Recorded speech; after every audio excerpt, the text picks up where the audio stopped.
അപ്പോഴെല്ലാം ഞാൻ ശ്രദ്ധിച്ചിട്ടുള്ള ഒരു കാര്യം, ഏതാണ്ട് സാറിന് 30 വർഷം മുമ്പായിരിക്കാം കാണുന്നത്, അന്നും ഇന്നും അങ്ങയുടെ പെരുമാറ്റത്തിലോ രൂപഭാവാദികളിലോ യാതൊരു മാറ്റവും ഉണ്ടായിട്ടില്ല എന്നതാണ്. അത് എങ്ങനെയാണ് സാധിച്ചെടുക്കുന്നത്? കാര്യം ഒരുപക്ഷെ അങ്ങ് പാർട്ടി പ്രവർത്തകനായിരിക്കുമ്പോഴും അല്ലെങ്കിൽ മന്ത്രിയായതും പിന്നെ മുഖ്യമന്ത്രി ആയിരിക്കുമ്പോഴെല്ലാം അങ്ങയുടെ ഇടപെടൽ ഒരുപോലെ തന്നെയാണ്. നല്ല ഒരു കരുതലുള്ളതുപോലെ ഞങ്ങൾക്ക് ഫീൽ ചെയ്യും. സാധാരണ മനുഷ്യരുടെ കാലം ചെല്ലുമ്പോൾ അവരുടെ പദവികൾക്കും വളർച്ചയ്ക്കും ഒത്ത് പല മാറ്റങ്ങളും കാണാറുണ്ട്. പക്ഷെ അങ്ങയിൽ ഞാനിതൊന്നും കണ്ടിട്ടില്ല എന്നുള്ളത് വളരെ സത്യമായ ഒരു കാര്യമാണ്.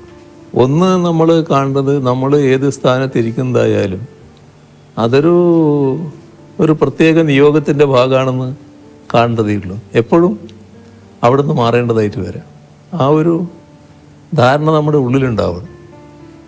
ആ മാറ്റത്തെ പൂർണ്ണമായിട്ട് ഉൾക്കൊള്ളാൻ നമുക്ക് സാധിക്കണം.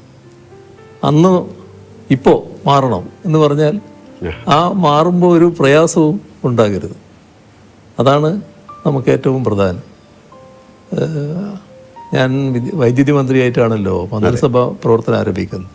അപ്പോൾ എൻ്റെ കുട്ടികൾ ചെറിയ മക്കളാണെന്ന്. വൈദ്യമന്ത്രി സ്ഥാനം ഒഴിഞ്ഞ് ഇവിടെ തന്നെയായിരുന്നു, ഇൻഡസ്ട്രി ആയിരുന്നു. നേരെ നിങ്ങൾ വന്നിട്ടുണ്ട്, ഞാൻ താമസിച്ച വാടക വീട്ടിൽ, ആ വാടക വീട്ടിലേക്ക് മാറി. ഒരു പ്രയാസവും കുട്ടികൾക്ക് പോലും ഉണ്ടായില്ല. നല്ല എന്താണോ, അപ്പം നമ്മൾ എന്താണോ ഉള്ളത് അതുകൊണ്ട് ജീവിക്കാനും അതിൽ സന്തോഷിക്കാനും അതിൻ്റെ ഭാഗമായി മാറാനും കഴിയണം. എനിക്ക് അങ്ങനെയൊരു നിലയാണ് എപ്പോഴും ഉള്ളത്. ഒരു വല്ലാതെ എന്തെങ്കിലും മോഹിക്കുന്ന കാര്യമില്ല. അതിൻ്റെ ഭാഗമായിട്ട് എപ്പോഴും സംതൃപ്തനാണ് ഞാൻ.